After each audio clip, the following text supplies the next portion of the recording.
साथियों, रविकुल career point Jhansi में आपका स्वागत है। दोस्तों, आज हम बात करेंगे संज्ञा के बारे में और संज्ञा को बिना परिभाषा के आप कैसे याद रख सकते हो, इस पर भी मैं बात करूंगा। और संज्ञा के कितने भेद होते हैं, 3 भेद होते हैं या 5 भेद होते हैं, इस पर भी हम बात करेंगे आज। तो चलिए स्टार्ट करते हैं। सबसे पहले क्वेश्चन आता है, संज्ञा का अर्थ क्या होता है। संज्ञा का अर्थ होता है नाम। हमारे आसपास जितनी भी वस्तुएं रहती हैं, जो भी आसपास रहती हैं, उन वस्तुओं को हम कैसे पहचानते हैं? एक नाम के द्वारा ही पहचानते हैं। अगर नाम नहीं रखा होगा तो आप वस्तुएं या व्यक्ति को नहीं पहचान सकते। जैसे कि मैं कहूँ, मैंने एक एग्जाम्पल लिया कि वह कवि बहुत अच्छा लिखता है, तो यहाँ पर मैंने एक नाम ले लिया है कवि। ये कवि कैसा शब्द है? कवि है जातिवाचक शब्द।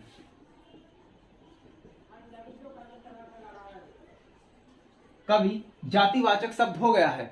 लेकिन अब यहां पर अगर मैंने कहा कि तुलसीदास जी बहुत ही अच्छे रचयिता हैं, ठीक है ना, तो आपके दिमाग में एक उनका चित्र बनकर आ जाएगा और आपने उनके बारे में जितना भी पढ़ा होगा, उनसे रिलेटेड सारी बातें आपके माइंड में घूमने लगेंगी, ठीक है ना। इसी तरीके से मैंने कहा सूरदास जी बहुत ही अच्छे रचयिता थे, ठीक है ना। तो आपके दिमाग में आएगा कि सूरदास जी बचपन से कैसे थे, अंधे थे, उन्होंने कई सारी रचनाएं भी लिखी हैं, उनका चित्रण पूरा बन के आ जाएगा और उनकी जितनी भी बायोग्राफी है वो सारी आपके अंदर माइंड में घूमने लगेगी। इसी को कहते हैं संज्ञा। यानी कि जो भी नाम आपके दिमाग में आया या जो भी नाम आपने बुलाया, उसका चित्रण आपके दिमाग में घूमने लगेगा। जैसे कि मैं कहूँ, आप कहीं मार्केट में कुछ भी सामान लेने के लिए गए और वहां पर आप जब तक नाम नहीं बताओगे किसी भी वस्तु का, जो वस्तु आपको लेना है, तो वो दुकानदार आपको नहीं देगा निकाल कर। आपने कहा कि भैया मुझे एक मार्कर दे दीजिए, तो वो आपको मार्कर निकाल कर देगा। लेकिन जो आपने उसका नाम लिया है, उसी को संज्ञा कहते हैं, ठीक है ना। जैसे कि मैं कहूं, यहां पर मैंने लिया है विद्यालय। अब विद्यालय कैसा शब्द है? विद्यालय एक जातिवाचक शब्द है।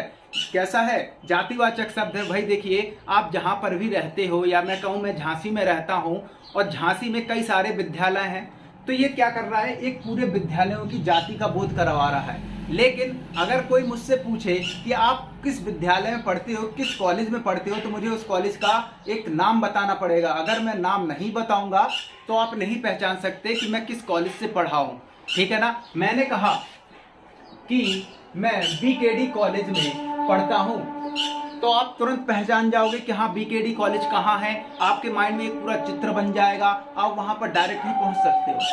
अगर मैंने ये कह दिया कि मैं विद्यालय जाता हूं, प्रतिदिन मैं विद्यालय जाता हूं, तो आप नहीं पहचान सकते मैं किस विद्यालय में पढ़ता हूं, ठीक है ना। इसी तरीके से मैंने कहा कि वाहन, वहां कई सारे वाहन खड़े हैं, ठीक है ना, वहां पर कई सारे वाहन खड़े हैं। अब वाहन क्या है? ये जातिवाचक शब्द है। अब आप वाहन लेने गए तो वहां पर आपको शोरूम में बताना पड़ेगा कि मुझे इस नाम की गाड़ी चाहिए। यानी कि मैं कहूं आपको कौन सी, पल्सर गाड़ी चाहिए, ठीक है ना।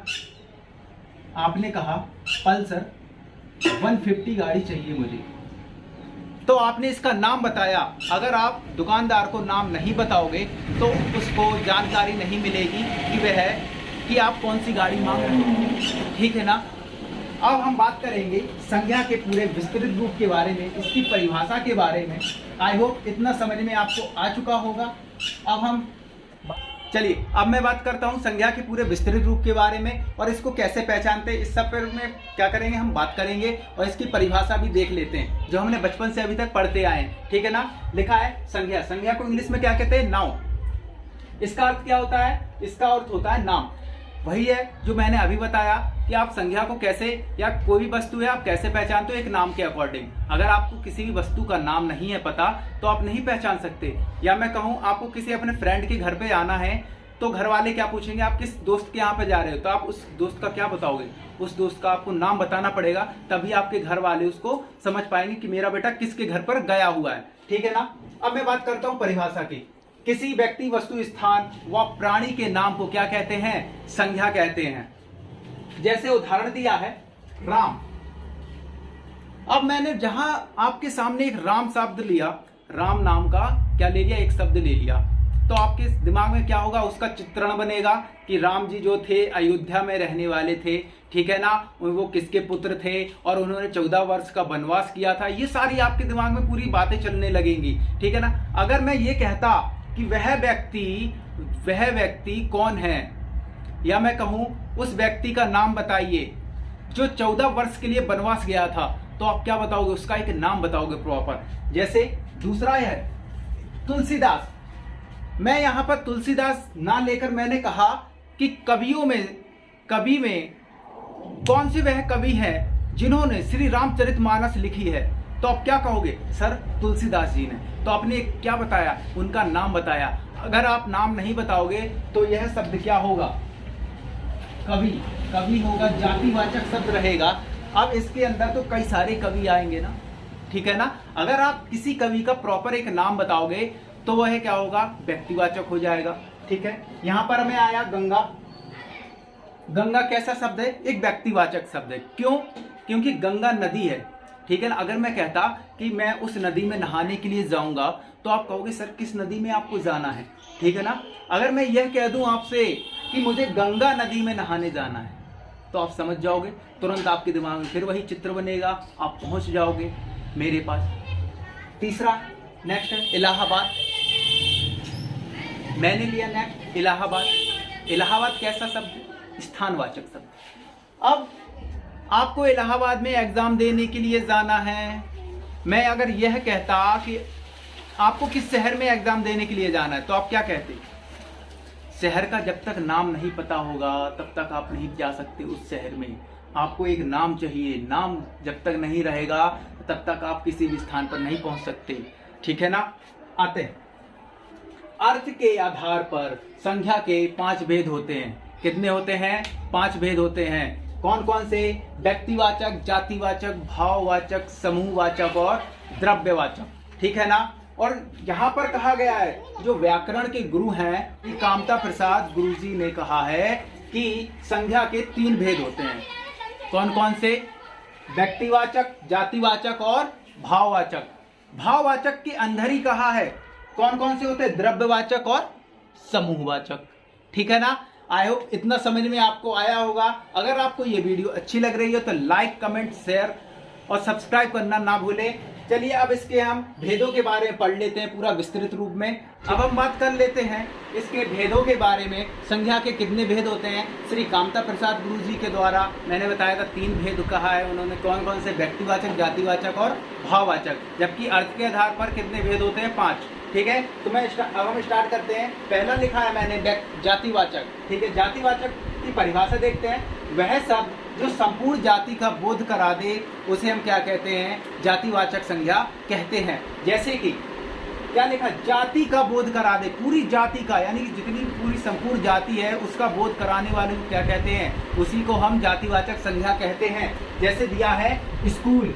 स्कूल कैसा शब्द है, ये पूरी जाति का बोध करवा रहा है ना। अगर मैं कहूँ आपके बच्चे किस स्कूल में पढ़ते हैं, या मैं कहूँ आप किस स्कूल में पढ़ते हो, तो ये पूरी जाति का बोध है। जब तक आप उसका नाम नहीं बताओगे तब तक मुझे पता नहीं चलेगा कि किस स्कूल में आप पढ़ते हो, ठीक है ना। ये कैसा शब्द है, ये जातिवाचक शब्द है। जब आप उसे आंसर दोगे, सर मैं सरस्वती ज्ञान मंदिर में पढ़ता हूँ या LVM में पढ़ती हूँ, तो क्या है, वो है व्यक्तिवाचक हो जाएगा, ठीक है। यहाँ दिया गया है, दूसरा लिया मैंने उदाहरण, आदमी। आदमी कैसा शब्द है, यह भी जातिवाचक शब्द है। कैसे होगा, आदमी, पता नहीं आप किस आदमी की बात कर रहे हो, ठीक है ना। अगर मैं प्रॉपर उसका नाम ले लेता हूं तो वह होगा व्यक्तिवाचक। मैंने कहा है वह आदमी बहुत ही बुद्धिमान है, या वह बालक बहुत ही बुद्धिमान है। बालक, आदमी, ये सब कैसे हैं, ये पूरी जाति का बोध करवा रहे हैं। अगर मैं उसी व्यक्ति का नाम ले लूँ, किसी भी व्यक्ति का, तो वह होगा व्यक्तिवाचक संज्ञा, ठीक है। यहाँ पर आया मैं वस्तु। देखिए मैंने पहले ही बताया, ये मैंने वस्तुएं ले ली इतनी सारी। अब ये क्या है, ये सारी वस्तुएं हैं। अब इन वस्तुओं को पहचानने के लिए आपको क्या चाहिए, इन वस्तुओं का मैंने अलग अलग नाम रखा है। ये मार्कर है, ये पेंसिल है, ये उसका ढक्कन है, ठीक है ना। इन सब के अलग अलग नाम हो गए ना। अब आता हूँ व्यक्तिवाचक। जिस शब्द से किसी विशेष व्यक्ति, वस्तु, स्थान का बोध होता है उसे हम क्या कहते हैं, व्यक्तिवाचक संज्ञा कहते हैं, ठीक है ना। उदाहरण दिया है BKD, राम, पेन, यमुना आदि। आप किस कॉलेज में पढ़ते हो? मैंने लिया है कॉलेज शब्द। कॉलेज कैसा शब्द है? एक जातिवाचक शब्द है, ऊपर जैसे कि मैंने बताया है। अब मैंने कहा मैं बीकेडी में पढ़ता हूँ। बीकेडी कैसा शब्द है? मैंने उसका क्या बताया है? एक प्रॉपर नाम बताया है, नाम बता दिया, हो गया वह व्यक्तिवाचक संज्ञा। दूसरा है राम, ये बताया था मैंने, आदमी जातिवाचक है। अब मैंने क्या कहा? वह आदमी बुद्धिमान है। अब आपको पता नहीं है मैं किस आदमी की बात कर रहा हूँ, लेकिन मैंने यहाँ पे कहा कि राम बहुत ही बुद्धिमान बालक है। एक क्लास लगी हुई है, क्लास में मैंने कहा कि राम बहुत ही बुद्धिमान बालक है, तो आपकी नज़र किसकी ओर जाएगी? सीधे सभी बच्चों से ना हटकर किसकी ओर जाएगी? सीधे राम की ओर जाएगी, ठीक है ना। पेन, पेन कैसा शब्द है? व्यक्तिवाचक है भाई। आप सब, पेन कैसा शब्द है? अब मैं कहूँ अगर पेन कैसा शब्द है, पेन होगा अपना जातिवाचक में आ जाएगा। क्यों आ जाएगा? क्योंकि भाई पेन ये भी कहलाएगा, ठीक है, और जिस पेन से हम कॉपी में लिखते हैं वो भी पेन कहलाएगा, तो ये कैसा शब्द हो जाएगा? जातिवाचक होगा, ठीक है। यमुना, यमुना कैसा है? व्यक्तिवाचक शब्द है। क्यों है? क्यों भाई? यमुना नदी, नाम तो सुना होगा, ठीक है। जब मैंने यमुना का नाम लिया आपके दिमाग में चित्रण बनना लगेगा, चित्र बन जाएगा कि यमुना नदी कहाँ पर स्थित है, किस स्थान पर स्थित है, ठीक है ना। आता हूँ भाववाचक। भाववाचक में दिया है जिस शब्द से किसी गुण, दोष, दशा का बोध हो जाए। गुण, दोष और दशा या स्थिति का बोध हो जाए, यानी कि जैसे कि आपने क्या खाया?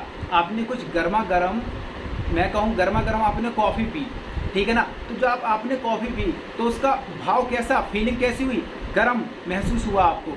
जो भी चीज़ आपको महसूस होती है वो किसके अंतर्गत आती है? वो भाववाचक के अंतर्गत आती है। या मैं कहूँ आपने आइसक्रीम खाई, आइसक्रीम कैसी होती है? ठंडी या गर्म? आप कहोगे सर ठंडी होती है। ठंडी होती है, आपको तुरंत फील हुआ कि यह ठंडी है। दूसरा दिया है मिठास। आपने मिठाई खाई, मिठाई खाने के बाद आपको कैसा महसूस हुआ, कैसा फील हुआ? जो भी चीज़ आपको फील कर जाए उसको हम क्या कहते हैं? उसको हम भाववाचक कहते हैं, जो अपने भाव प्रकट कर दे, ठीक है ना।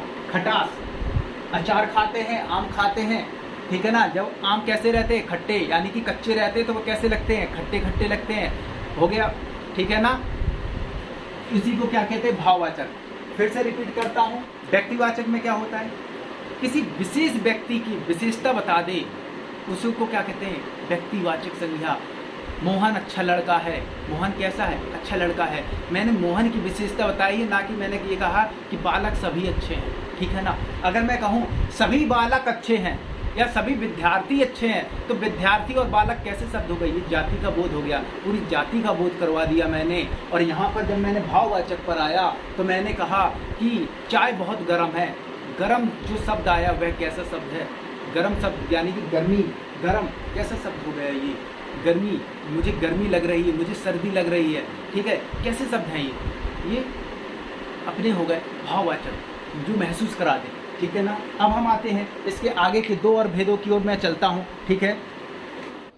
चलिए आगे के दो और देखते हैं। द्रव्यवाचक। द्रव्यवाचक संज्ञा में क्या होता है? जो शब्द किसी द्रव्य पदार्थ की विशेषता बताते हैं उसे हम क्या कहते हैं? द्रव्यवाचक। जैसे कि मैं कहूँ दूध, पानी, सोना, उदाहरण में लिया मैंने तीन चीजें। दूध कैसा है? द्रव्य है। जो भी चीज आप नाप तौल सकते हो, या मैं यहाँ पे मैंने लिखा नहीं, आप लिख लेना, जो भी चीज आप नाप तौल सकते हो उसको क्या मैं कहता हूँ? द्रव्यवाचक संज्ञा होती है, ठीक है ना। दूसरा दिया है पानी। पानी को आप नाप तौल सकते हो, यह कैसा होता है? तरल पदार्थ होता है। सोना, सोना कैसे होगा? देखिए सोने की अगर जंजीर भी है ना तो आप उसको क्या कर सकते हो? उसको पिघलाकर दोबारा से अंगूठी भी बनवा सकते हो। जो भी चीज आपको दोबारा पिघलाकर नई बनाई जा सके उसको हम क्या कहेंगे? द्रव्यवाचक संज्ञा, ठीक है। अब आता हूं मैं समूहवाचक में। जो शब्द किसी समूह का बोध करा दे उसे हम क्या कहेंगे? समूहवाचक संज्ञा। जैसे ये क्या है? मैंने एक गोला खींचा। अब समूहवाचक में होता क्या है भाई? किसी एक व्यक्ति से समूह नहीं बनता है, किसी भी एक व्यक्ति से समूह नहीं बनता है। समूह के लिए 5 से 6 लोग चाहिए तब जाके क्या बनेगा? एक समूह बनता है। यहाँ पर दिया है दल। दल किसी एक व्यक्ति से खड़ा नहीं होता है, दल में हजारों व्यक्ति रहते हैं तब जाकर एक दल तैयार होता है। जैसे कि होते हैं बजरंग दल, कई सारे आजकल देखते हो कई तरह के दल बन गए हैं, ठीक है। दूसरा है भीड़। भीड़ कैसे होगा भाई? एक व्यक्ति, 2 व्यक्ति, 3 व्यक्ति से भीड़ नहीं लगती है, जब 10 व्यक्ति खड़े हो या 50 व्यक्ति खड़े हो जाते हैं ना जहाँ पर, तो वहाँ पर क्या होती है, एक समूह इकट्ठा हो जाता है, उसी को हम क्या कहते हैं, भीड़ कहते हैं। तीसरा है जनता। जनता में एक व्यक्ति नहीं आता है, 2 व्यक्ति नहीं आते। जब आप देखते हो कि नेताओं की रैलियां निकलती हैं तो कहते हैं कि भाई बहुत सारी जनता खड़ी हुई थी। ठीक है, जनता कैसा शब्द है, ये पूरी समूह का जो बोध करवा दे उसे हम समूहवाचक संज्ञा कहते हैं। फिर से रिपीट करता हूँ, द्रव्यवाचक में जो नाप तोल वाली चीजें होती हैं, तरल पदार्थ की वस्तुएं होती हैं, उन्हीं को हम कहते हैं द्रव्यवाचक संज्ञाएं। और समूहवाचक में होता है जो पूरे समूह का बोध करवा दे उसे हम कहते हैं समूहवाचक संज्ञा। आई होप आपको संज्ञा अच्छे से क्लियर हो गई होगी। उम्मीद करता हूं आपको ये वीडियो पसंद आएगी, तो वीडियो को लाइक करें, शेयर करें और सब्सक्राइब करना ना भूलें।